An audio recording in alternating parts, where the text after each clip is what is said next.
മുഖ്യമന്ത്രി ചർച്ചകൾ ചൂടുപിടിച്ചുകൊണ്ടിരിക്കുന്ന സമയത്ത് തന്നെ ഇപ്പോൾ മറ്റൊരു തലത്തിലുള്ള ചർച്ചകൾ ആരംഭിച്ചിരിക്കുകയാണ്. ഏതൊക്കെ മന്ത്രിമാർ, ഏതൊക്കെ വകുപ്പ് എങ്ങനെയൊക്കെ വരും എന്നുള്ളത്.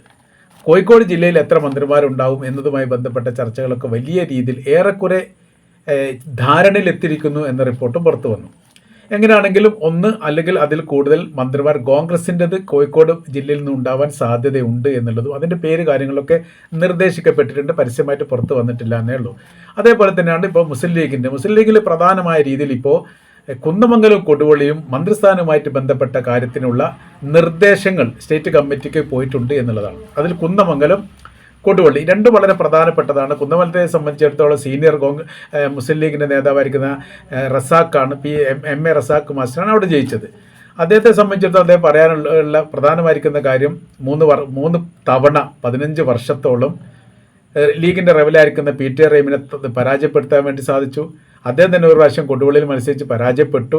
പിന്നീടാണ് കുന്ദമംഗലത്തേക്ക് വന്നത്. അപ്പോൾ ഒരു ഹാട്രിക് വിജയം, 10,000 വോട്ടോളം എന്നൊക്കെ പറഞ്ഞ സമയത്ത് വലിയ രീതിയിലുള്ള ഭൂരിപക്ഷത്തിന് വിജയിക്കാൻ വേണ്ടി സാധിച്ചു.